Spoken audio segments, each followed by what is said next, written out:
see them. Oh, Bill's upstairs. Are we going to have Bill up here? Russell, ask Bill to come, please, now. That worked, didn't it? That worked. Is this working? It should be.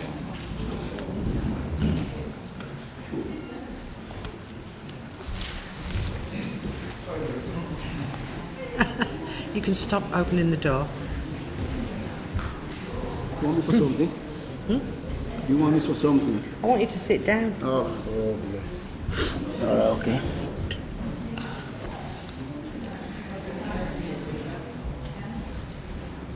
Okay. Can everybody hear me? Oh, good. Okay, I'm Councillor Mary Watson and I'm going to chair this age debate this evening. Before we get going, I've been told we have to explain to you how to get out of the building in a hurry, which is the fire exit there and that one there and over there. And the toilets, there's one, where did you say, there? There's one at the back of the hall and to your right, and that's got disabled facilities. And there's another one if you go through that door and to your right. There's a fair few there, isn't there? Yeah. So lots of them. So, thank you all for coming this evening. I hope it's going to be a stimulating evening for everybody. I was just saying to Paul, who is here on my right, that when I looked at the questionnaire, it had categories of age and it didn't start till 65. So for the first time, I felt a little bit of a fraud being here because I'd been feeling quite comfortable as I was an older person. But I think it's all in your mind anyway. Just to get going then, I'm going to first introduce Professor Chris Phillipson from Manchester University, who's going to talk to us about an introduction to the ageing research agenda. And cities. Yes. And cities. And cities. And yes. cities. Good, okay. And whatever he likes. And whatever I like. Yeah, fantastic freedom, doesn't it? Yeah. Can everybody hear me okay at the back? Wave at the back if you can hear me. Yes, fine. Okay. Well, it's a great pleasure to be here, and I'm very grateful for such a good turnout on a wonderful evening. And I think my job is just to say a few words about why the kind of age-friendly debate is important and how it relates to some of the issues about growing old in cities. And I'm going to interpret actually growing old, following the chair's point, fairly broadly, because actually I think it's of importance to all age groups. And I think a lot of the issues that I'm going to be talking about are things which, whether you're in your 20s, 30s, 40s or 90s or 100 or more, then actually these are really important issues. So I'm going to split up what I'm saying into four areas, I think. One, just to set a bit of context for the discussion that's going on. And it's a discussion that's actually going on worldwide. So I think, there are halls like this with audiences debating these issues. And I think that's quite important for you to know that. Secondly, I just want to talk a bit about what research does say about some of the challenges as well as the benefits from living in cities and in urban neighbourhoods. And I think there's some kind of really important things there. Thirdly, just to say what I think is a strategy, if you like, for developing age-friendly neighbourhoods. And Paul will follow on from some more detailed points. But I also have some thoughts about why an age-friendly Whalley Range. What would you get out of it if you had an age-friendly Whalley Range? I should say that in terms of my own background, I've been researching issues about older people since the late 1970s. I came into an interest in later life because I got very interested in researching the impact of retirement on older men, and I did some research on that. And I've done various research since, including work in Manchester, in different areas of Manchester and others. I'm very passionate, very committed to thinking about how can we improve quality of life which people have in environments, but I think particularly in cities, where often I think older people do lose out through some of the changes which go on in cities. And I'll kind of clarify that. Well, why are we having this debate? Well, I think there are two main reasons. One is about demography. And you may be delighted to know that if you're a reasonably healthy adult of 50, then you can expect to live now until around 90 years. And if you're reasonably healthy, 60. So is that good news? Yes, good news. Okay, that's right. Okay. So we'll have Tracy at 90. That's excellent news, I'm sure. Feisty at 90. Yeah, good. And if you're 65, you can expect to live, well, 18 to 20 years. I mean, that's the good news. The less good news, of course, is there's a lot of inequality around, and that's particularly true of a city like Manchester, where people have had tough lives, and that's often reflected in how they experience their later life. But it's also the kind of inequality.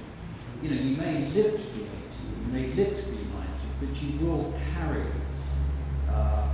issues and health problems with you, which make this debate very important, because they may be challenging you as to how you can move around the city, move around your neighbourhood, if you have a disability of some kind, which by the time most people get into their 70s, 80s, they're likely to have. But it's a great debate to have. Longer lives, that's really important. The second reason we're having this debate is because we're having a discussion about how can we improve the quality of life in cities. And there are different strands here. We're trying to think about how can we build what's called sustainable cities, so cities which have better environments, where we can share the resources for all generations.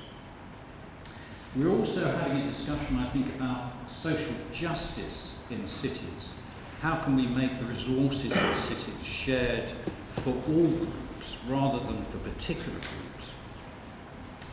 And the other, I think, very important part of this policy debate is a discussion about what's called lifetime homes and lifetime neighbourhoods. So if it's the case that we're living much longer, living into our 80s and 90s, we need neighbourhoods which reflect that, which help people adjust to later life and support later life within the neighbourhood. And I think that, that gets to the essence of really what we're about here. So I think two major factors influencing the debate, the demographic, the population factor and the policy factor. So what's the debate? What's the nature of the debate? Well, the World Health Organization in 2006 launched what it called Age-friendly cities and started some research looking at what are the factors that make up an age-friendly city. And in 2006, 2007, it launched focus groups across different countries of the world, 30 odd countries of the world, where it asked older people, all age groups actually, what they thought made an age-friendly city, an age-friendly. And probably not surprising, I mean, the major factors that came out of that was that we need to have good outdoor spaces, buildings that people can get into and out of easily. We need to have a good transport system. We need to have a society which encourages people to participate. We need to have good housing. And we need to have good communication. So we need to encourage people to use all the technologies available for good communication. So those are the kind of factors which make up an age-friendly community. Above all, it's a community that's encouraging people to take part in the different resources and use the different resources which are available. So following that, we had the launch in 2010 of global network of age-friendly cities, and Manchester was the first UK city to join. It was the only UK city until very recently to be in that network of age-friendly cities. But the challenge, I think, city to join, it was the only UK city until very recently to be in that network of age-friendly cities. But the challenge, I think, and I think that's the discussion we should have this evening, if you like, is how you make that general debate about age-friendly cities into a neighbourhood. How do we have an age-friendly neighbourhood and not just a kind of city as a whole? And I think this is important because there are some challenges as well as benefits which urban environments throw up. And I just want to touch briefly upon these before suggesting that we can make a number of responses to these. So why is this debate important? Well, first reason, 80% of the time for people 70 and over is spent in the home or the home environment. So that's why this discussion is really important. If you live in Whalley Range, the chances are you're someone over 60 or 70, that's where you'll spend a lot of your time. I mean, that's an obvious point, but it does mean that if you feel there are things not right in the community, or if you're affected by the community, you're going to be more affected, actually, than virtually any other age group. So that's why it's a fantastically important debate to have, I think. It's also important because, of course, there are more people living on their own. This is true, actually, of all adult age groups, but it's especially true amongst people 60 and over. And if you take people 85 and over, who might be said to be the most vulnerable, 2/3 of that group live on their own in private households. So they are a vulnerable group, but they are an important group to think about in relation to this discussion. We also know that people's fears about and feelings of insecurity in the community are quite strong. And again, this is an important factor for people in later life, an important factor perhaps in thinking about how we can build this age-friendly community, which can help to overcome some of those feelings of insecurity. And a couple of other points. Where we know there's been a loss of facilities, where shops close down, the impact of out-of-town shopping centres or changes in the city centre, if they affect local shopping, that we know has a particular impact on older people. So we can use the age-friendly approach to think quite well, I think, quite usefully about the kind of facilities we want at a local level. So those are some of the kind of challenges. There are also great benefits, though, of thinking about building an age-friendly environment, an age-friendly neighbourhood. I mean, urban neighbourhoods do provide great access to different kinds of amenities and resources. A place like Whalley Range and the surrounding areas and the city centre, there are terrific facilities here. And I think one of the challenges we've got is how we harness those better to improve quality of life for older people. And the cultural offerings and all the other things that are available, how we can knit those together to improve people's lives. Also, I think there is a kind of broader range of social networks. I'm going to come back to this point, but one of the great things about urban environments is that there's a bigger range of friendship networks, neighbour networks, family. We've got a broader range of social relationships to draw upon. And that's something that an age-friendly neighbourhood can perhaps knit together in a particular kind of way. So a lot of benefits, I think, to urban areas. And I want to suggest that then we need a strategy for bringing those together. So I'm going to make some general points here. And I know Paul is going to follow on with some more specific suggestions. So how do we build this strategy? What are the things that we need to do? Well, 3 suggestions I think we need. Firstly, I think somehow we need to build what I would call a social city and a social neighbourhood. And I'll define what I mean by that. We need to build a social neighbourhood. I think we need to build responses and activities at a neighbourhood level, and we need to strengthen the rights of people at a local level. And I'll say some of the things that I think we could do about that. And then I'll say what I think, how would all those things, what would they mean if you were developing an age-friendly Whalley Range? And just some final thoughts on that, really. Well, firstly, what do we mean by building a social neighbourhood? I think the point about this is that we've had a long period where we've been preoccupied with physical development, putting up nice buildings, emphasising the physical side of improving the city. And I think that's great, but it only goes so far. I think the emphasis now needs to be on the social side. How can we promote better social relationships, better social connections in our neighbourhoods? So we need to say, I think, to planners and others, well, the social side is as important, if not more important, than the physical side. And I think part of the issue here is recognise that the way that cities and urban neighbourhoods can develop and are developing can either hinder social relationships and social connections, or they can promote social connections.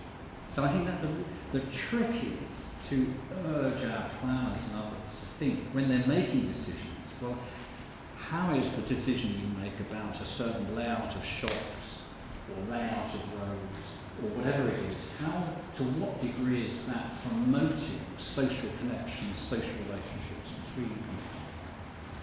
So that's the kind of building a kind of social neighbourhood, which I think is really important.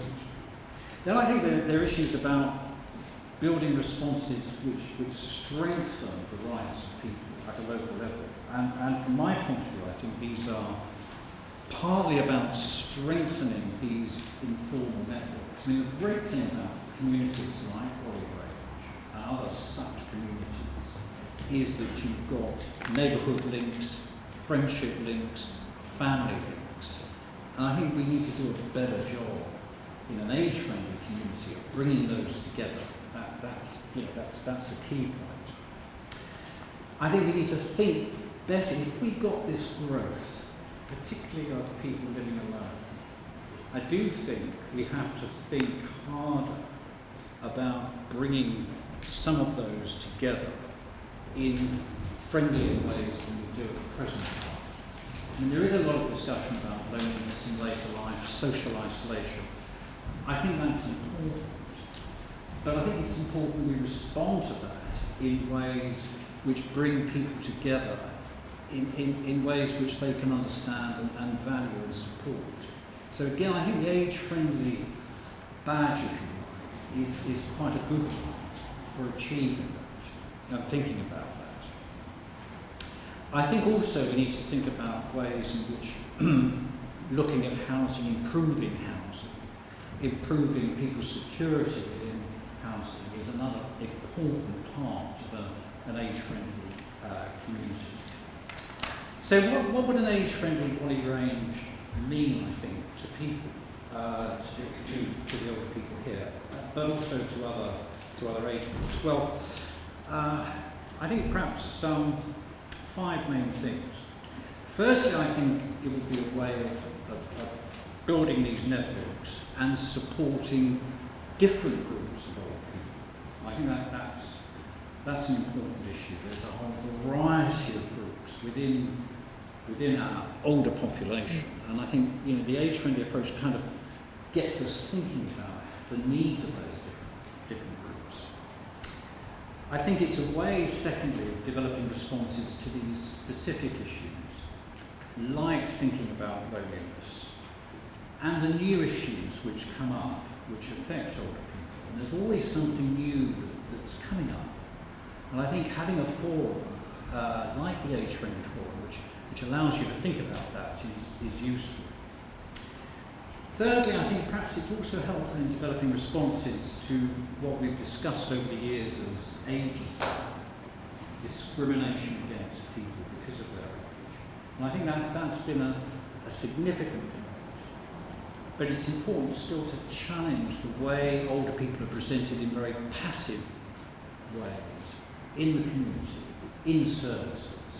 And again, I think the age-friendly approach is useful for doing that. I do think, and this comes back to the Chair's point, that encouraging links with other age and social groups is important. So it's not just about older people, it's also about thinking the way different age groups and generations are affected by this. So it's not just about older people, it's also about thinking the way different age groups and generations are affected by this discussion. And finally, perhaps it's also in the current economic climate, which I know Paul is going to mention, it is about defending and as well as improving existing and new types of services. So I think there is a challenging agenda there about the existing services that we have and how we can defend them. And using the age-friendly debate, I think, is important. So I think those are the reasons why an age-friendly Whalley Range. I should say, from my point of view, that I think this is a fantastically exciting initiative. I'm also involved with researching age-friendly issues, and we hope to get a research project off the ground in Manchester in the autumn, which will hopefully include Whalley Range and talking to people locally about the kind of things that they feel about the neighbourhood and the kind of changes that they like. So I think it is an exciting debate. Just to finish with a quote from this is from the United Nations Habitat Report for 2010, which I think is quite a good way of perhaps framing the debate, Chair, if I've got time for this. Yes. Excellent. Okay. Well, this is a quote from the annual report of United Nations Habitat, where they say cities are vehicles for social change, places where new values, beliefs and ideas can forge a new type of growth that promotes rights and opportunities for all members of society. The concept of an inclusive city, and I suppose you could say inclusive neighbourhood as well, or a city for all, encompasses the social and economic benefits of greater equality, promoting positive outcomes for each and every individual in society. And that seems to be a good way for developing the kind of age-friendly neighbourhood that I think we should be encouraging. Thanks very much.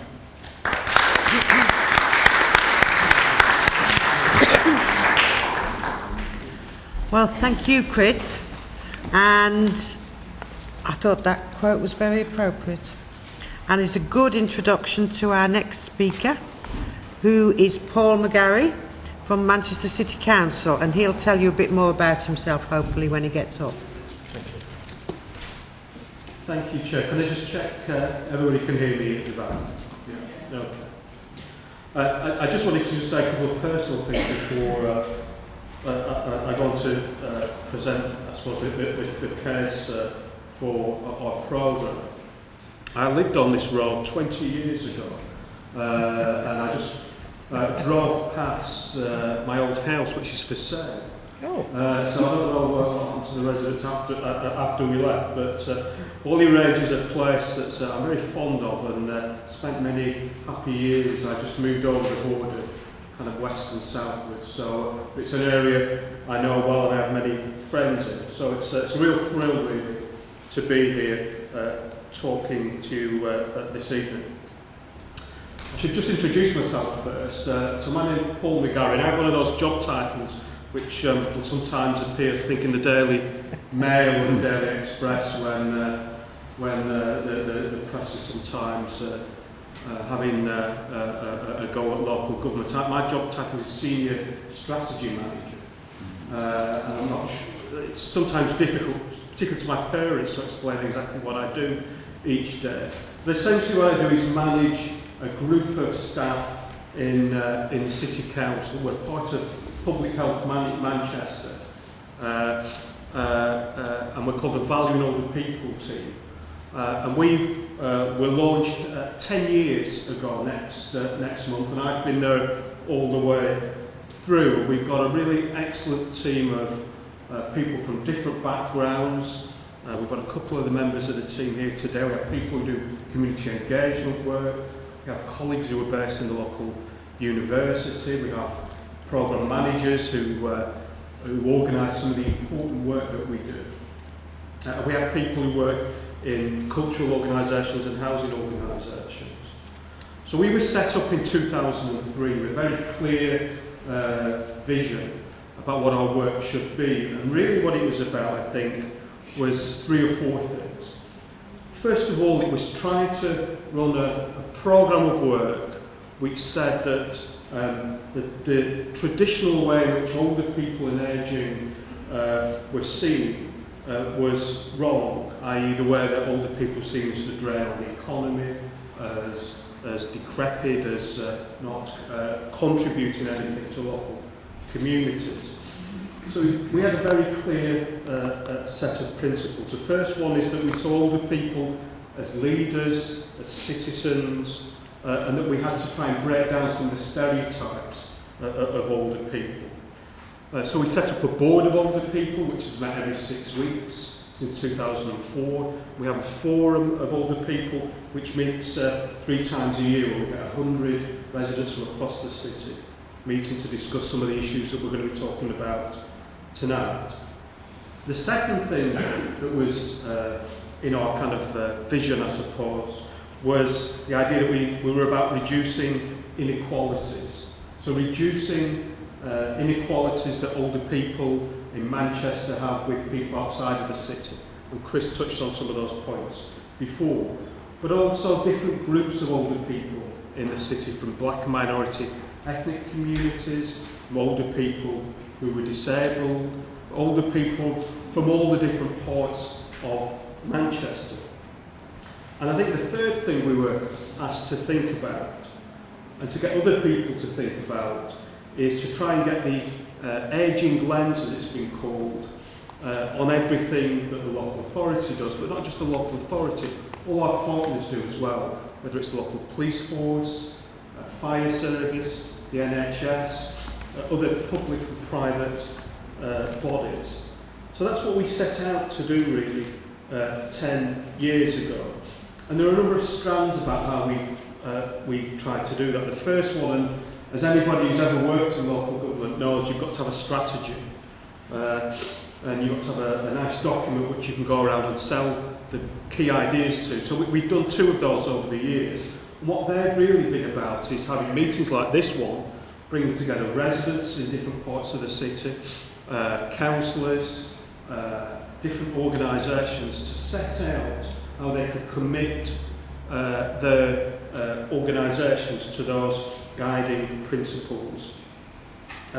We also, as part of our work, spend a lot of time working with local community organisations, trying to set up new projects, giving out small grants to community groups, trying to make sure that they've got the knowledge and experience to be able to develop a good project at a very local level. And that's really been, again, one of the kind of principles of our work, because what we do know is that the answers are the most effective ways of spending our resources are when it's done jointly with local people. We avoid making mistakes, or certainly some of the mistakes, which we can make if we don't involve older people and other people really from the outset of our work. I mentioned that we have representative groups of older people who I report to, the team report to regularly. And we've also had a number of intergenerational projects where we bring young and old and everybody else together really to think about how local areas and services can be improved. So as Chris mentioned, in 2010, Manchester was invited to join the World Health Organisation's Age-friendly City Global Network. And we were one of, I think, around about a dozen cities that joined at that point, along with New York, Auckland in California, Brussels, colleagues in Japan, and so on. And what brought all those cities together at that first stage really was a commitment by city leaders and by groups of older residents in those cities to take on the principles, the 8 domains as they're called sometimes, of the age-friendly city. Chris went through them earlier on: transport, housing, the built environment, and so on.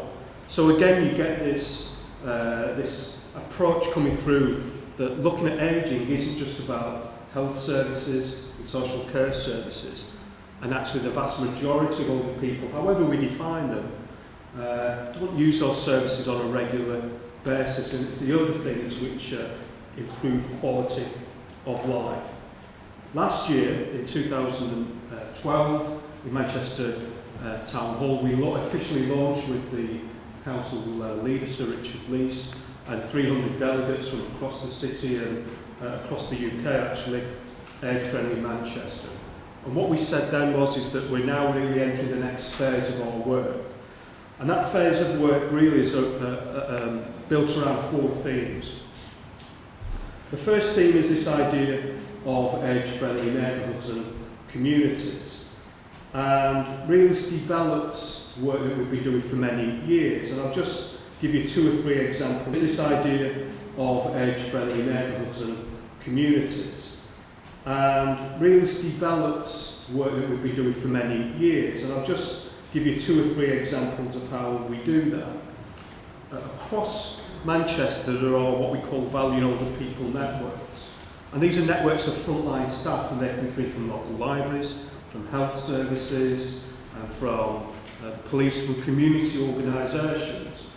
And these Value Older People networks work closely together to try and develop different initiatives and projects, whether it's around information, open days, information days and campaigns to try and engage and involve local residents, particularly those who face disadvantage or, as we call it sometimes, social exclusion. Our community projects have also involved identifying resources, as I said, through small grants and other resources for the small pieces of equipment for days out for older people's groups and so on. Because quite often it's very small amounts of money that make a big difference. And we've also supported a number of local projects as well across the city over that decade. And that's really the kind of central part of our work as we move into the next couple of years, I think. The second area is around this idea of age-friendly services. And again, our experience is that sometimes services with the best of intentions miss out the small details that make a big importance, a big difference to older people. And we've worked across many local authority and other services over the years to try and make sure that they're accessible to older people. So one of the big campaigns that we've run in the past is around cultural services. All the city's big cultural heritage organisations such as libraries, Manchester Art Gallery and so on, all signed up to a statement saying that they would make their services age-friendly. And we've been able to attract significant resources to the city to invest in new opportunities for older people to use those things. We've also been able to attract resources from the big lottery fund to run volunteering programmes and intergenerational programmes, as I mentioned earlier. And the 2 priorities we've kind of set ourselves really for the next 2 years is firstly a better falls or falls prevention service, because we know the devastating impact that a fall can have on an older person. So that's one of our first priorities And the other priorities are to develop better healthy ageing community programmes through public health teams. The third theme to make Manchester age-friendly is this idea of knowledge and innovation. And again, it sounds like a little bit of jargon, but what essentially it means, I think, are two things. Firstly, it's about trying to gather the best research, and you've heard some of that from Chris just now, the best research that we know about in terms of older people, and investing jointly with local universities in trying to understand how older people live their lives and the things that will help them most to improve their quality of life. And also this idea of innovation is trying to make Manchester a centre of excellence nationally and internationally, where investments are made in Manchester almost as a laboratory for ageing innovation. And then the last theme is around engagement and communication. I've mentioned engagement really means working with local residents. But communication is an area that, as well, that we want to look at in more detail. Over a number of years, Value of the People programme ran a campaign called Positive Images of Ageing, trying to confront those kind of ageist stereotypes that we see in the media and that sometimes that we have in our own minds about ageing. And what we've realised recently in the last 2 or 3 years is that many of the ways that local authority and the public services have traditionally communicated with older people through local council newsletters and newspapers and so on have been closed off to us because of the cuts that have been made by central government. So that's one of the things that we're going to be looking at, is how can we find better ways of communicating information about basic services, but also about opportunities and campaigns and advice for older people. The last thing I just wanted to mention as well about what's happening locally, as well as the Age-friendly Whalley Range project. There's a project just up the road in Alexandra Park, where we're working with colleagues there to make Alex Park an age-friendly park by looking first of all about the design, to make sure there's enough places to sit, to get around, that there are appropriate toilets, to make sure that there are things happening in the park which are for all the community, and that includes for older residents, but also going out and promoting the park as a great place to meet up and to enjoy life. Again, Chris alluded to the last point I wanted to make, which is about austerity and ageing. Because one of the things that I have to mention, I guess, as a City Council employee, is that we're developing this programme. Well, for the first 8 to 9 years of developing the programme, it was during a period of expansion in the economy and in the power of local governments and others to invest in local services. Around about the same time as we were joining up to the World Health Organization programme, we all know what happened in the economy. It started to contract. And the settlement for local authorities, particularly those in the north, in big city areas, has meant that many of the services and many of the opportunities that many older people and others have depended on and have valued have been cut back. There's no other way of saying it, really. So we're creating a programme in a period and at a time where we have to find resources from inside our communities and from other parts of the public and community sector to make real these approach and these principles as I set out at the start of the presentation. The great thing is that we have a wonderful team which is committed. We have a whole sector of people across Manchester going into the hundreds and thousands who are signed up to the aims and objectives of making Manchester a great place to grow older. Right from small community organisations which meet in church halls and churches like this, right through to our elected politicians and senior managers. And it's only by bringing those people together with people like we've got in this room that we can really make a difference in making Whalley Range an age-friendly community. So I'll leave it there. Many thanks. It's great to be on this road again after many years, and I look forward to the discussion. Thank you very much.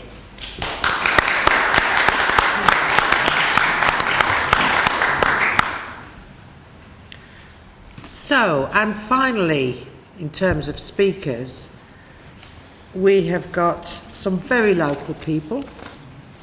I've got Chris Rickard and Bill Williams from Whalley Range Community Forum. Chris. This is Bill, and there's Chris. Now, how are you going to do this? Chris first, ladies first. Chris is going to start. Okay. Hello. It's really nice to see so many people sorted out this age-friendly debate tonight. I've worked for the Whalley Range Forum as the community development worker for around 4 years now, and I've tried on many occasions to set up some sort of a support network or information sharing network, working with older people in the area. As we don't have a central community centre or a library or a college or anywhere like a sort of a central meeting place, it's been quite difficult. For those of us who use the internet, that's fantastic. We can send out bulletins, arrange meetings, but obviously a lot of people don't have that facility. So the forum, we're quite lucky that we produce a newsletter, so we can put information in there, and that's delivered to local shops and faith organisations and schools, and also sent out by bulletin, by email bulletin. And we always try and encourage people to share information with those who don't have access to the internet. I'm just really, really excited that we're part of this trial, this Age-friendly Whalley Range project, because I think it's going to make a big difference to the area. We're already lucky that we've got a lot of social housing organisations who already sort of provide events and sort of social networks and activities, and we can sort of work in partnership with them as well. Since we started this project, we launched the project at Celebrate last week, and even before then people have heard about it and started coming and visiting the centre. We started doing sort of basic computing classes, because I know a lot of older residents have been keen to do that, and have been calling into the centre saying, when can we learn how to use computers, sort it out for us. We've done that, and we've got quite a few older residents now coming into the centre, accessing the computing classes and also the Keep Fit classes. So it's an opportunity to sort of network and speak with other organisations and maybe link up. I know that Tanmere Court, they're going to be starting an access to basic computing class soon as well. So personally, I'm just looking forward to working with Rebecca and Tracy and pulling all this together. We've done a lot of consulting at the Celebrate Festival tonight, and obviously a lot of people have left their details and contact details, and we'll keep you informed. If you've left your name and address, so we can send something out. We can send out the newsletters. We have a sign-in sheet in the hall there, so if anybody wants to join the actual Whalley Range Community Forum and receive information, you can do that. And I just look forward to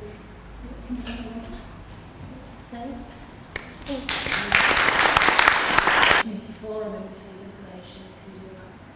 And I just look forward to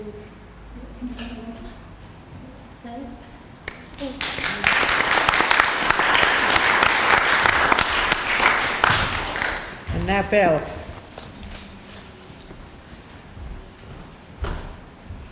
Glasses, yes.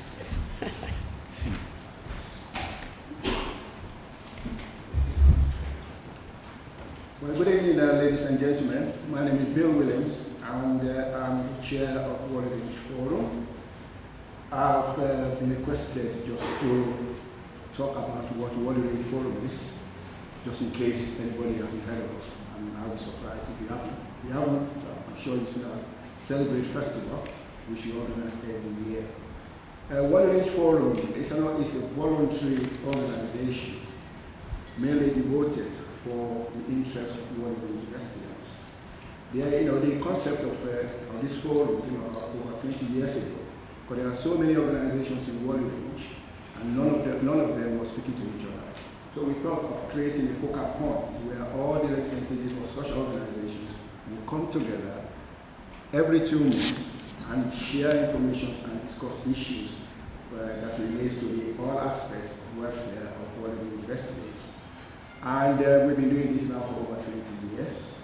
And in order to achieve all our objectives, so most of our objectives, I won't bore you with it. It's obviously just all aspects of welfare of Whalley Range. And we aim to promote a positive image for Whalley Range and general welfare of all the residents of Whalley Range, and also to contribute to the development of appropriate government or local council strategies that will affect Whalley Range residents. We also aim to increase communication with the residents and promote, and now we've got to add to our objectives, promoting Whalley Range age-friendly.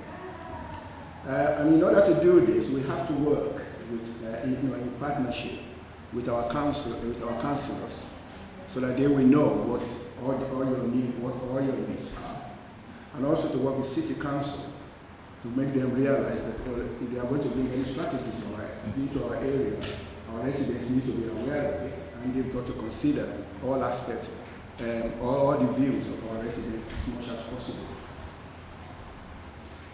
We also work with other partners like our work coordination the section of Manchester City Council, because they are responsible for making sure that all the services that you require, having paid your council taxes, are provided in the area. And they are also interested in other development of activities in Whalley Range. So we have to work with them. We also work with the police because they have an obligation to make sure that we are all safe and all criminal activities are brought down to the minimum.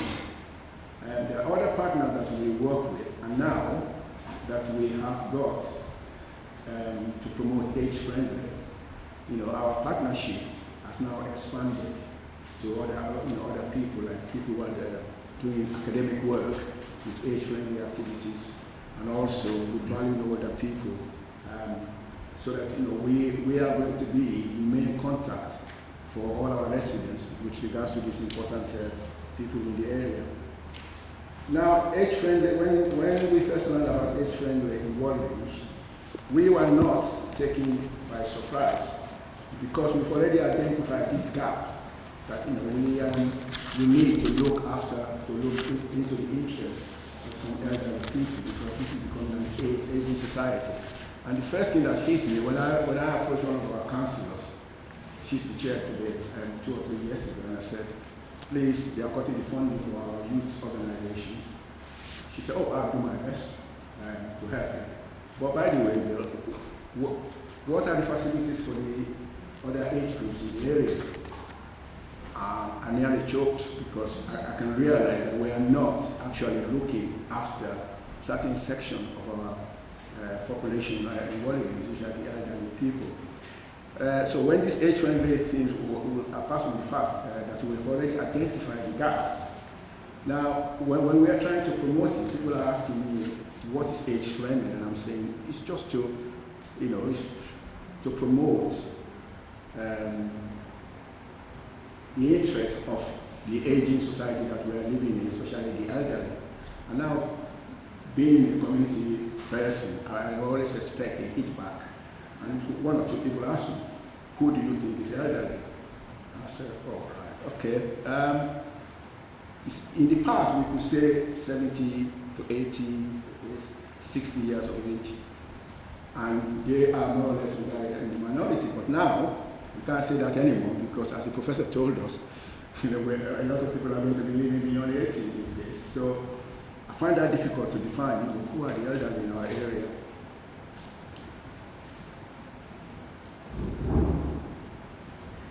Right, so after identifying this, I just noted that we have been doing some activities unconsciously in our area to promote good relationship between our elderly people. I can give you several examples of what we have been doing.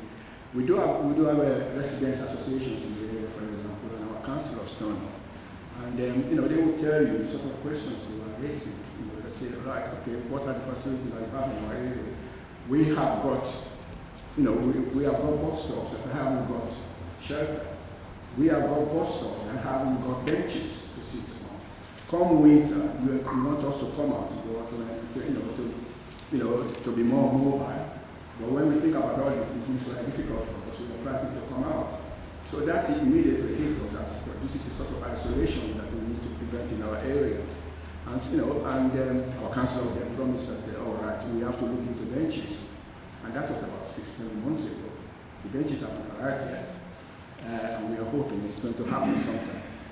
Then, we, as part of Age-friendly, we have to link up with the academics who are doing researches also into aging. And I have attended two of them so far. And as much as all the data they are collecting is very important, they are the important people who are going to feed this data to the government, to make the government to activate the brains of our politicians to say, right, we've got to do this, we've got to do that. But having listened to them, and I do appreciate everything they are doing. Every time I listen to them, I just realize the reality of it, the practical side of it, they are not linking up with it. And I'll give you another example. The first one I attended was dealing with the architects, people who are going to design our city to make it age-friendly. And this knowledgeable researcher was telling us how she took a young couple to a park, say a park like Alexandra, and they connected electrodes to their heads, and they were monitoring how their brain activities was reacting to the environment in the park. And then we took them also to the cities, and they were monitoring how their brain was reacting also to the activities in the city. And then they found out that people are more excited in the city and less excited and felt more secure in the car park. So I said, all right, what age group? The age group was up to 30 years of age.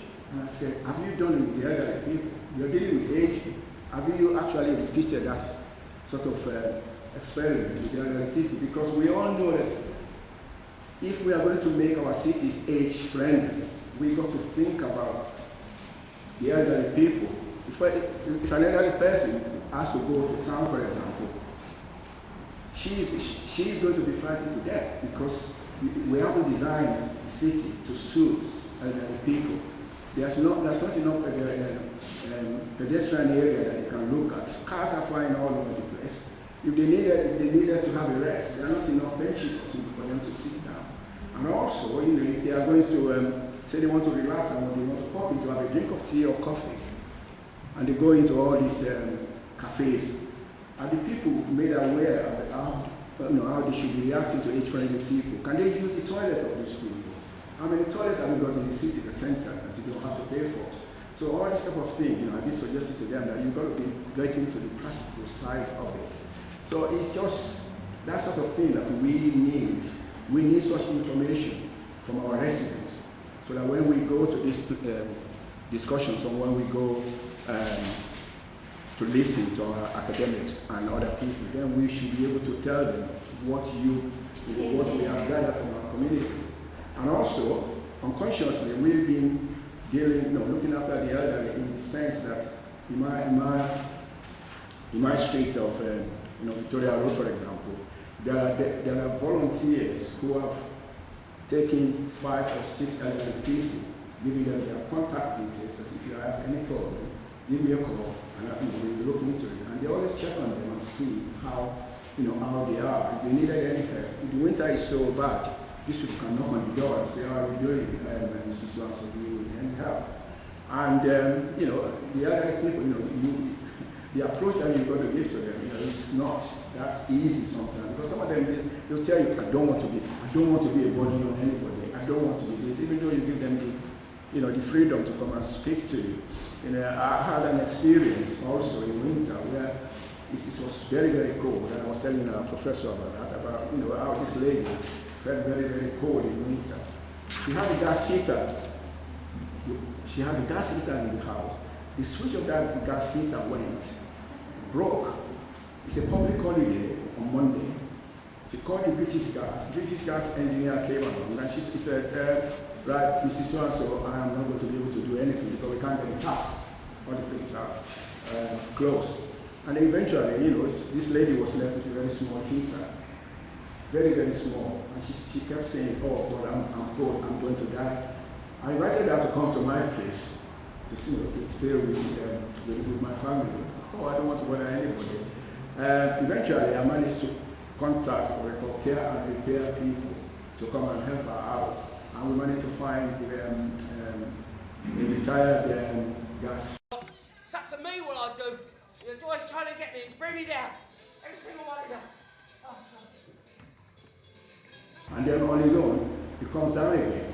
Now, somebody has installed that thermostat there and put number 1, 2, 3, 4, not 10 degrees, 20 degrees, 30 degrees centigrade to help the poor woman. You put it there, and the woman doesn't understand, you know, what temperature she's checking on. And she also doesn't get the concept that when that temperature gets to, say, 30 degrees, it has to drop down again and then rises up to 30 degrees. She said, I'm just frightened, I'm on my own, you're going to blow up. So she wouldn't even use that. She only used the gas heater.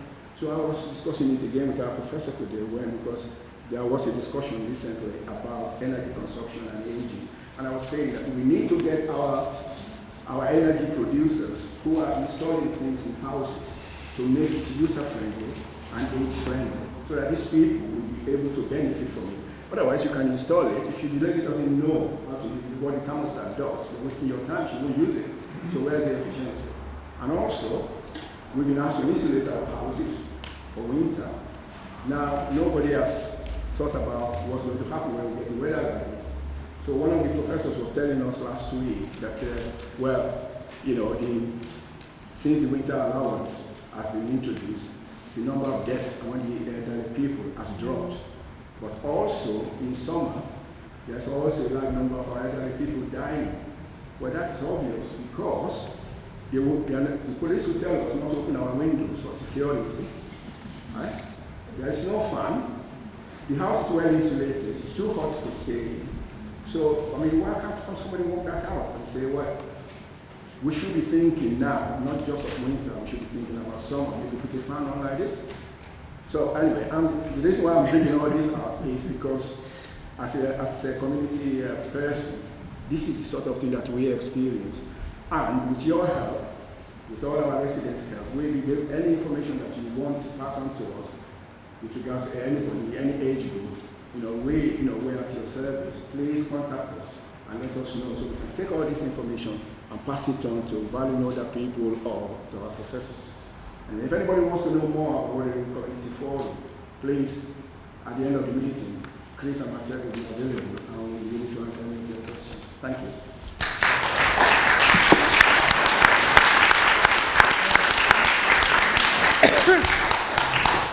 Well, thank you, Bill, and thank you, Chris, earlier.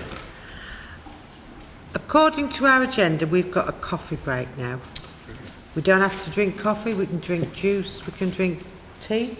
Yeah, and water. And we can have a little chat amongst ourselves because afterwards we want discussion, we want ideas. One of the issues I think we ought to discuss is the fact that older people are contributors, they're not just recipients. And I think that given a little encouragement, we could have a really good older people's network in our area that contributes both to each other but also to the wider community. And I'd like you to think about that whilst everybody goes next door and has a drink and a little break. Okay? I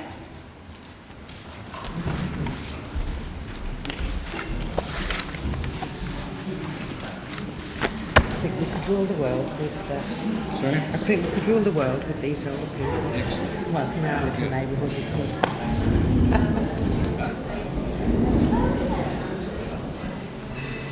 It got to the point when because you read about all this stuff about older people, the health service cracking apart, and I thought, that's never thought to me now. And I'm this baby boomer that's had it good all my life, I don't know. Well, yeah, I mean, I think that's really bad, the way that debate has been. Oh, it's been polarised, hasn't it? So David Williams started it off. Yes. and I mean it's like I think that the people that started it off are the people that actually didn't live through the 40s and 50s.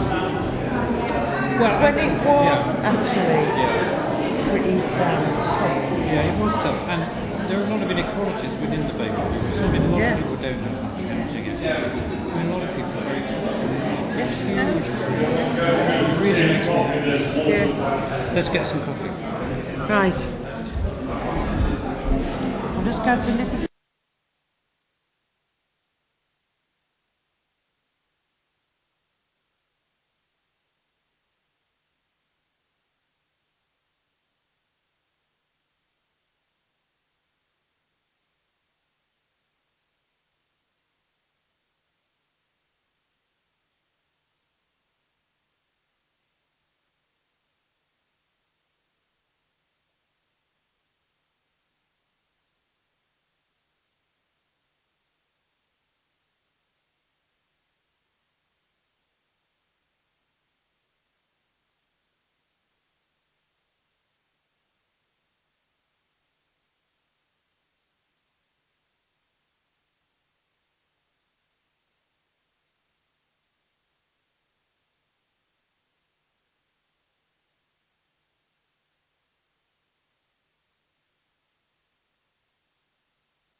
We've lost one or two people, but I think there's still a few of us to keep going on this.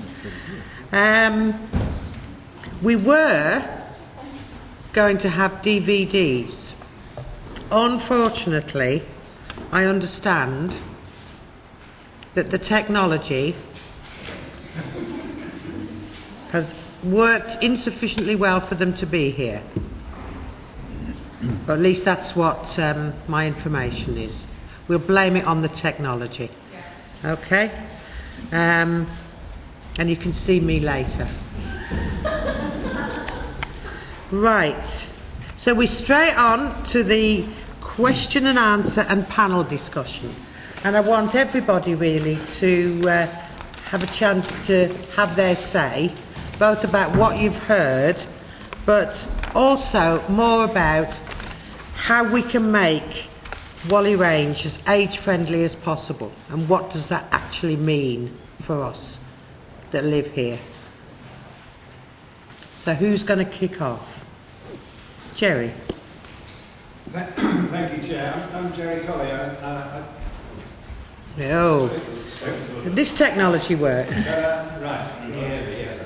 My name's Jerry Collier and I live in the south end of the ward. And one of the things about that is that people in that end of the ward tend to think of themselves as living in Chiltern rather than Whalley Range. But there are a number of us here, so I'm glad to be here.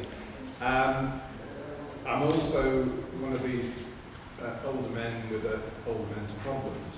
And it struck me that one of the things that would be very useful for older people, probably not just men like me, but old women as well, is for those public premises that do have toilets to actually advertise them. Just a sign, by the door saying, our toilets are accessible, something like that. I mean, there are one or two places that say, these toilets are for patrons only. I'm thinking of the Royal Oak, for one example. But if the powers that be could, if we as a community could persuade our local facilities to actually publicise them and make people welcome, that would be very useful for us. Well, there's one very positive suggestion. Freddie.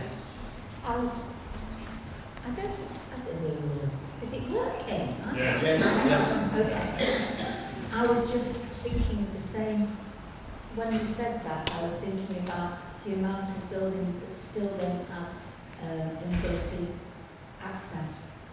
I thought that was a law, but I'm amazed being like immobile myself. Anyway, how many buildings have steps and not lifts? Anyway, how many buildings have steps and not lifts?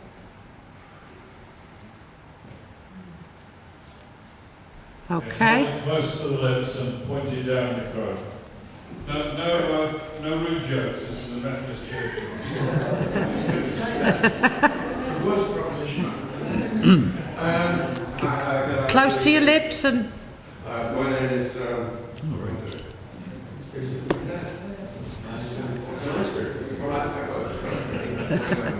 Hi, good evening. Sorry for a protracted older moment. One of the things that occurs to me is actually, looking here, I know a number of people here. My name's Chris, by the way. And it's the social capital that we represent. And we've got a huge number of skills here. And somehow, I mean, yes, there are things. It's about what can we do, not just for ourselves, but what can we do for each other. Do you understand? We always end up talking about laboratories or large print books, all of which are necessary, but also something has to come from inside, to come from within inside. And it's about valuing our skills. And it would seem to me that there may be some kind of skills audit, or when I used to be a probation officer, I'm currently a painter and decorator. Do you know what I know? There's teachers, there's ex-head teachers in this room, there's ex-social workers in this room, there's people who can read a book, of more than 200 pages here. This is good. So maybe we should be a bit more, I think the word is assertive, about who we are and what we've got. Thank you. Right. We've had three contributions. Oh, go on then, Trevor. We'll let you go. And then we'll get some responses. I'm afraid I'm able to be here for the first part. If I'm repeating what was said then, what I want to do is to put in a word for children and neighbours. That we have a mums and babies on a Tuesday morning, but the rest of the effort goes into work on behalf of people. I don't contribute a lot, but I'm a driver, and I'm at the envy of my friends. I pick up women every Friday morning and take them to keep fit. And once a month there's a Sunday meal laid on with entertainment and so on. And this can be used by older people, and certainly the ones who do use it really appreciate it. So, two things. One, you could join. Two, you could be a volunteer. Thanks very much. Yeah. Trevor omitted to say that children neighbours is in fact in Whalley Range. Okay. Can we have some responses? Well, just on that last point, I mean, I think that's an incredibly important point, and I think really the age-friendly activity should build on and reflect some of those sorts of activities. And I mean, somebody raised the issue with me during the break that there are an awful lot of good things that go on in communities in Manchester. And I think the age-friendly activity very much needs to reflect that and not, start afresh, start on a new page, because that's clearly a mistake. And on the point you make about recognising the strengths in community, I think that's true. I think communities do have strengths, but I mean, at the same time, I think there are people who are inevitably isolated from the activities that go on. And I think it's also the case, and I think this is the exciting thing about the age-friendly debate. I think there are a whole lot of new issues which are emerging with ageing populations. I mean, after all, this is the first time in history that people have lived into their 80s and 90s in such significant numbers. I mean, before the 20th century, in the 21st century, people didn't have an expectation of life, such a long life, particularly working people. So this is a new situation, and it's new for communities. And this is the first time communities have had the experience of having people in their 80s, 90s, and that's a normal thing. And I think that is a big challenge still. How are we adjusting to that? And you know, Paul pointed out the issues facing services at the present time, and I think, you know, that is fundamental. So there's a big challenge here. And I think on the first point, I don't know who raised the issue about the toilet facilities. Again, I was part of a research study in Old Moat, and we asked through questionnaires and focus groups some of the issues which people were concerned about, and poor transport, important, poor paving, important, problems with housing, important, but lack of toilet facilities, people also raised as a really important issue, and feeling that they couldn't go into cafes or other places because it was awkward to do that if you just wanted to go to the toilet. So I think there are some really important issues there, which you know, we ought to be debating more through the age-friendly guise. I don't know whether Paul wanted to add anything. Well, the two people I was going to address are both left. I don't know if it's something. I was going to say something Chris said, or no. They've got another meeting. Right. Okay. Well, the first point about the loos is something that those of us who've been involved in this type of work for any length of time recognise as an issue which comes up at time and again. So Chris mentioned the work that's been done in the Withington Old Moat area. And one of the projects that the local housing organisation, Southway Housing, took on as a local campaign, an idea which they unashamedly stole from the New York City Age-friendly City programme, was a project called Take a Seat. And this is essentially a project where local businesses sign up to a kind of charter, an age-friendly business charter. And in the charter, they will sign up to making, if it's appropriate, the loo available for older people to go to. Where if people want to take a rest, this is where it comes from, take a seat, they can just sit down in the local shop, if it's safe to do so, and just have a glass of water and just take a cup of tea, I guess if they're lucky, and just take some time out from doing their shopping. So I think there's something like a dozen or 15 local businesses signed up to that on mainly on Withington, on Wilmslow Road in Withington and some of the surrounding roads. So that's again a very practical approach which can address that issue. In terms of Chorlton Good Neighbours, and I was told off actually at a public meeting for saying it's great to be in Chorlton. At Chorlton Good Neighbours, the first hand went up and said, "You're in Whalley Range, Mr McGarry." So I've come a cropper with that one before now. I think that the model of Chorlton Good Neighbours and other groups in the south of the city, such as Withington Assist, Burnage and Didsbury Good Neighbours, are excellent ones, and they're groups that have been in the city and in other places obviously for many years, and they do a brilliant job, not least because they're staffed by, run by and accountable to local people who know the area and who trust organisations. The there are risks that go along with those community organisations as well.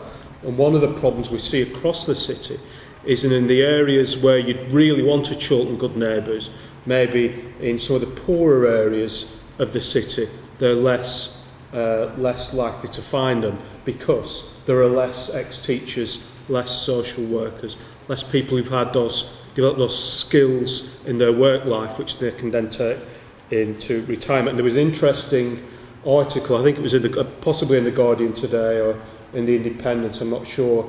The Government Minister for Social Care, Norman Lamb MP, has just discovered neighbourhood groups as being a real way forward 20 years after, or longer after the rest of us. But that's not a partisan point, by the way. But I think absolutely the right way to go. Do you want to add anything? Yeah, I'll just add. I think what I would like to comment on is the issue of promoting personal skills. I've always had the opinion that there are a lot of skills hidden among our elderly people, which even the younger generation should be able to benefit from, and we don't want to lose them, and then all these skills disappear. You know, and people have laughed at me when I said, I've got a daughter who can't even hem her skirts. And I just said, it's one of those things that, our elderly people they have personal skills in embroidery, they've got personal skills in sewing, and all these little things that we think are insignificant. Plus the fact that, there might be people who are retired, they're social workers.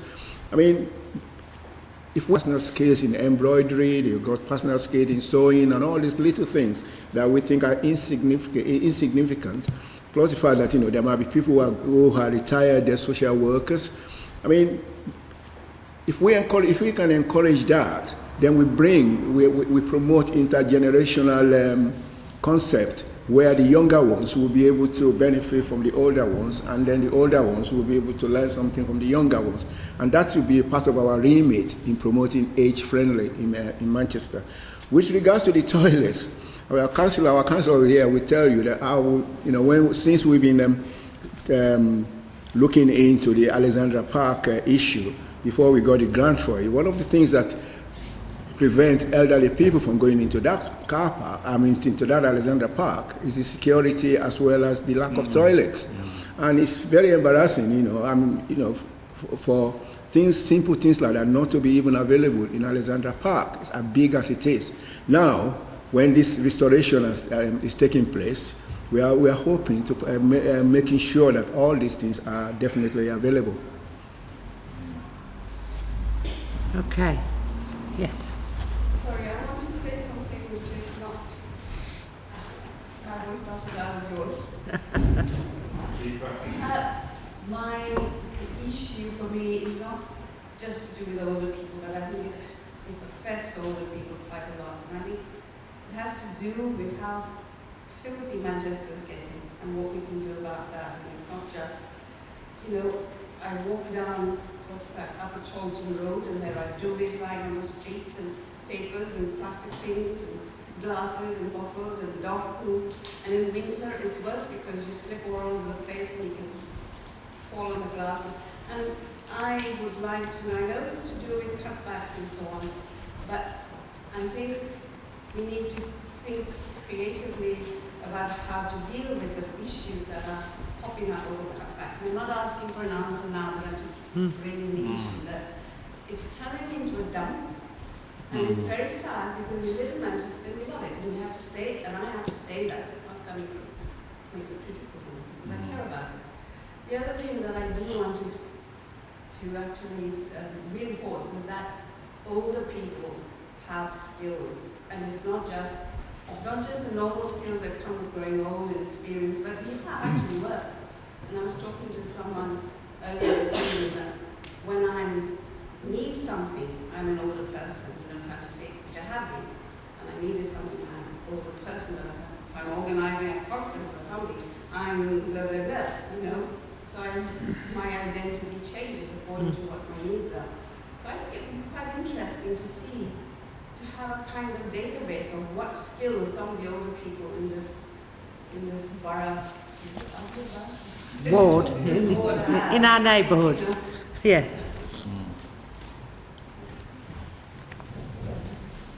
I wonder if you could say something about what Manchester is doing in terms of housing, age-friendly housing. It might not necessarily be around Whalley Range, maybe things are happening in other parts of the city, because it seems to me it's a really crucial issue that if people want to live, they want to stay in the same communities that they live in, age-friendly housing is absolutely crucial. Okay.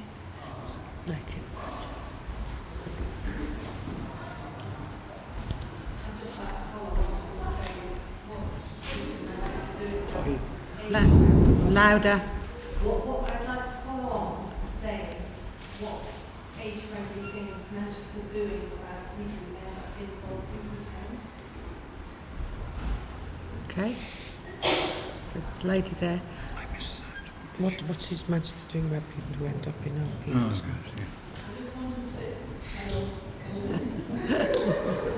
Yeah, can you hear me now? Yeah. Yeah, I just want to say I've been fortunate to be a student on the aging course last year, and quite a few of the things that we learned and what we had here today has become so sort of vivid, and meeting Professor Alison again once more makes it really more poignant and effective.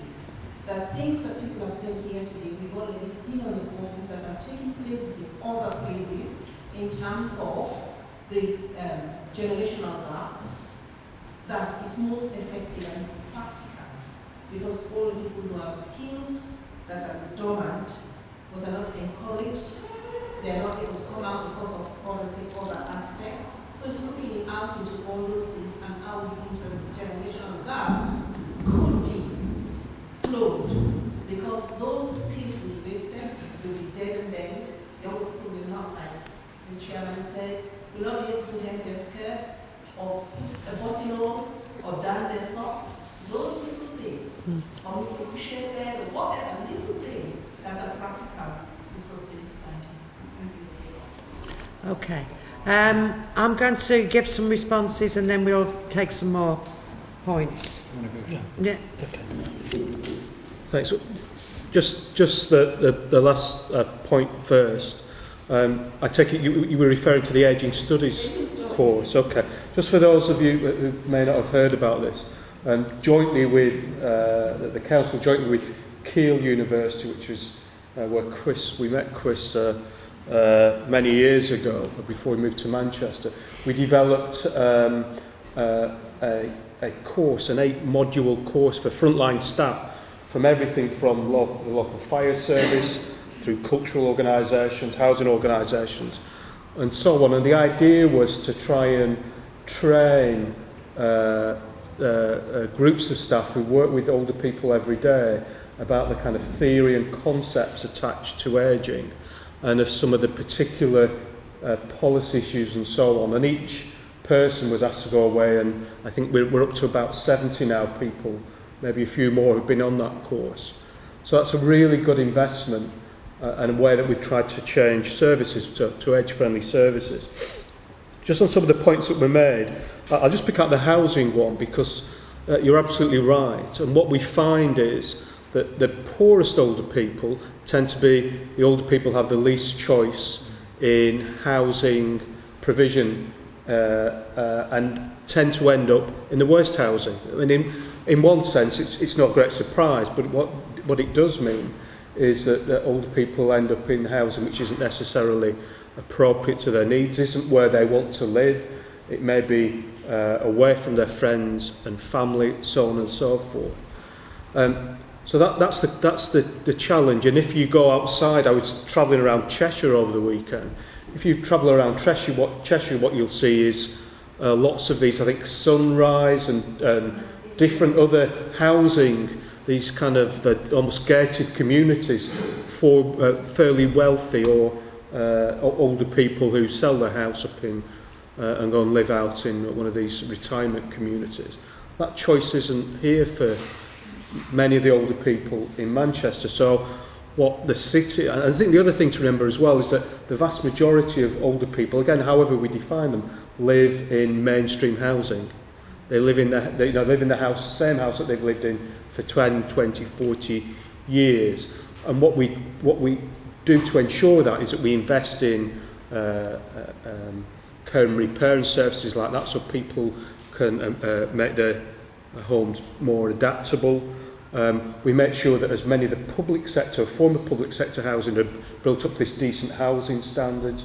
We try and make sure that as many services are available to people where they live. However, there's always going to be people who can't access that housing. I know the council is working hard to try and attract capital to fund new projects, and that's the key thing. Is since the crash, there's been less and less capital from central government and from the private sector to fund retirement or specialist housing for older people. So that's a real issue for us. Just in terms of residential and nursing care, the council has doesn't own any residential care directly, like in the way that it did into the kind of 90s. But we do have a duty to make sure that those homes provide good quality of care jointly with our partners in the NHS and elsewhere. But we do have a number of projects, such as in public health, we have a nutrition project which is about trying to make meal times a better experience with older people, where some of our staff went into care homes and observed people and found out what made meal times most effective and most enjoyable. And we're just about to bid to the Arts Council and the Bearing Foundation for £250,000, I think it is, for arts projects to go into residential homes, building on a number of projects, a storybox project, and a project with Manchester Camerata where classical musicians go into residential homes and make music with people who suffer from dementia. Again, it's really down to the resources that many of these residential homes have. I'll just finish off by saying, sorry, I've gone on too long, but just very briefly about rubbish and skills. Maybe Chris could pick up the point about the kind of physical environment and the impact it has on people's perceptions of their area. But in terms of skills, you may have heard this idea of kind of time banks, where people sign up to a kind of a project where they, if they're a former solicitor or a gardener or whatever, they give they'll put an hour of their time into the time bank, and they can draw that out against somebody else who has another skill. And these projects are around the country, and sometimes they work very well, sometimes not so well. But it seemed, I was reminded of a piece of work in Miles Platting, which is just north of the city centre, as you know, where a group of older women started work with a group of young mums, and they were young mums, around food and cooking of food and preparing of food. And these were two groups who maybe kind of didn't speak to each other, didn't see each other as natural allies in the community. But over, I think, a 6 or 12-month period, through one of the local community projects, getting them together, you got young mums learning how to cook on a budget, I guess, and learning how new skills. But also the young mums taught some of the older women about different types of food. And I think the main thing that we got out of this project is that people knew each other, that they would stop and talk to each other about how's Jenny or how's John getting on? Do you need somebody to babysit maybe? And that's really the kind of back to the point of social capital. In some communities, those things are commonplace. In other communities, less so. So I think that's one of the ways we can share skills. Mm. Do you want to say something very briefly? Said everything. No, perhaps get some more questions. Yeah, we just have this last contribution. I'm conscious of the time, and we've still got next steps. Quite a few people have mentioned how important it is to give other people an opportunity to use their skills, and also people have mentioned the possibilities of different generations mutually benefiting from having contact. Is one of the reasons to not have, if you like, ghettos of older people, to have mixed housing. But aside from that, this is partly a plug for Intergen, which is an organisation I recruit people, old people in Whalley Range to volunteer in local schools.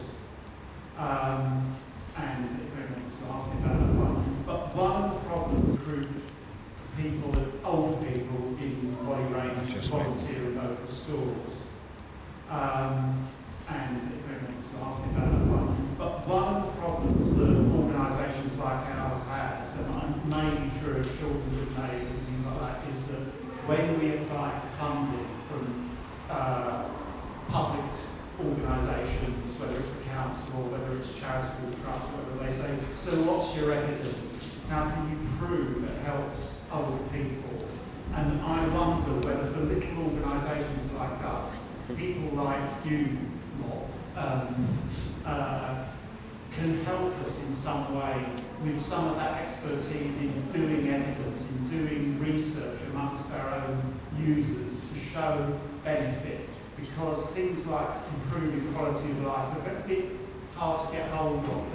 They're not so much about facts, they're about how people feel about themselves and feel about how to measure that. That's difficult. I mean, I know there are questionnaires, there are questions around we could use, but also when you're doing that, it's comparing your own little bunch of users with a wider population, saying, look, with this intervention, we've got X improvement, and without this intervention, that people don't make this improvement. So little organisations need help, and maybe you can help us. Okay. Right. Yes? One more briefly. One more brief question. Chris Ment gave a list of age-friendly issues, and one of them was communication. And I was having a discussion over tea from someone who says he's too shy to speak. I don't believe it.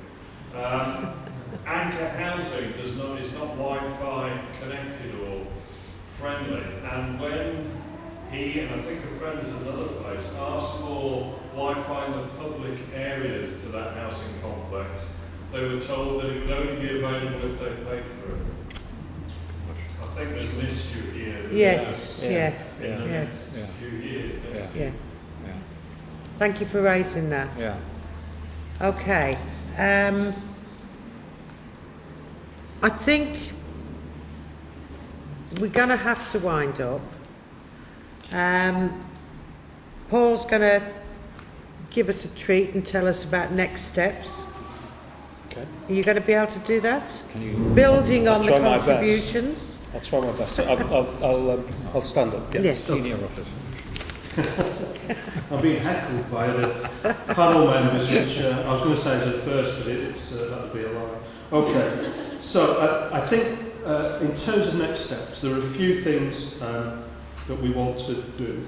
I think the first thing to say is that we want to build on all the good things that already happen, and all the experience and the projects such as the ones that have been mentioned. We want to support those to grow. But there are a number of new things that, building on our work in other neighbourhoods and our experience over the years, that we'd like to see happen as well. Having said all, and I've also mentioned some of those, having said all that, what our experience tells us more than anything is that the local residents and the local organisations need to decide for themselves what's important. I could give you a list of 10 things I think would be great to do, and quite possibly I will in a moment. But it's really down to local residents to decide what's important. That's kind of whole methodology and approach. But see, these are some of the things I think that people, we can get from the debate. One of the things that's worked well elsewhere in Manchester and in other places, including New York, as I mentioned before, is this idea of community auditors. So raising the point about rubbish and so on. But we have a kind of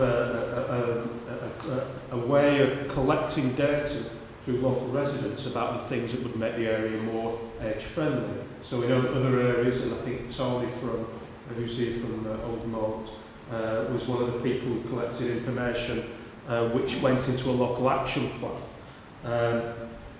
So that's one of the opportunities. there's been discussion about getting a network of local residents together who can meet to talk about taking some of these issues forward, and that's certainly something that's been very effective in other areas. There's the project as part of Alex Park, where we've got different residents groups involved, and we'd like people to be involved in trying to make in supporting Alex Park to become a good place for older people to enjoy, and that's a partnership that we're involved in. I think people have mentioned IT a number of times as well, and I think that's something we need to. For some people, it becomes a wonderful gateway for experiences and developing new interests. For others, not so much, but there is a lot we can do there, I think.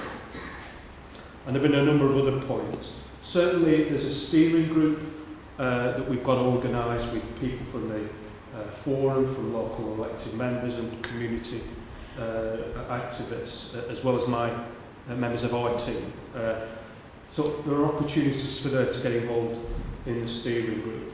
And we're hoping that later in the year that there will be, through Chris and his colleagues at Manchester University, we'll be looking to do some more research. So there's a whole series of things, but as I said, the key thing here is that local people decide what's important to them. I just wanted to finish on one last thing, if that's okay. I mentioned that when Manchester joined the global network of age-friendly cities in 2010, we were one of around about 11 or 12 across the world, and it was a great accolade, I think, for us at the time. Now, there are something like 150 cities internationally, around about 10 to a dozen national networks, including one in the UK that Manchester has been a leader in setting up. And I guess the point I'm making is, and it kind of builds on the point that Chris made as well, about there are huge changes going on in our cities.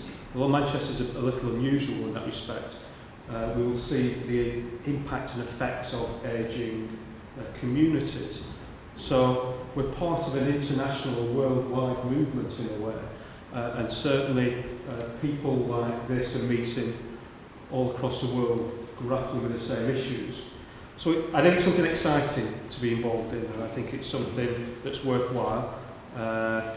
So that's kind of where I'd leave it for now. Okay. Right. Before we all say goodbye, I've got some thank yous. I want to thank, come back Russell, I want to thank you. I want to thank Russell because he's enabled the use of this building, and it has been a really nice venue, and we're very grateful for the fan up there. And can I also thank Whalley Range Community Forum, because I think you've been instrumental in making sure that we've had good refreshments as well as contributions. And can I thank this little row of people here on the front, and yourself, Paul, for all the support from the Valuing Older People team, because I think that's begun to make a huge difference.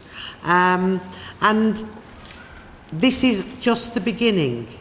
We've started the debate. There's a lot more that's going to happen, because we together can make it happen. And I think that's one of the things that's come across to me tonight, is the untapped potential of older people. And I really liked your saying about, I'm an older person when I need something, but when I'm organising a conference, I'm the conference organiser. And it's understanding that we still have abilities, skills, and multiple personas, I suppose. To my granddaughter, I'm Granny. And to a lot of people here, I'm one of your local councillors.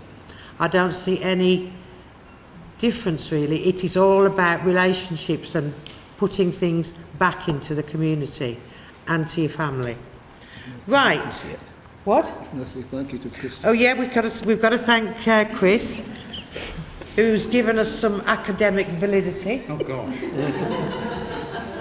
You don't want to. It's always useful to have that. And I do understand that we might be doing some more research in the area. And we look forward to that, but we also look forward to things happening as well. I think the steering group, the age-friendly steering group, has got a lot to go on after today. And it's been great to see you all. So thank you all for coming.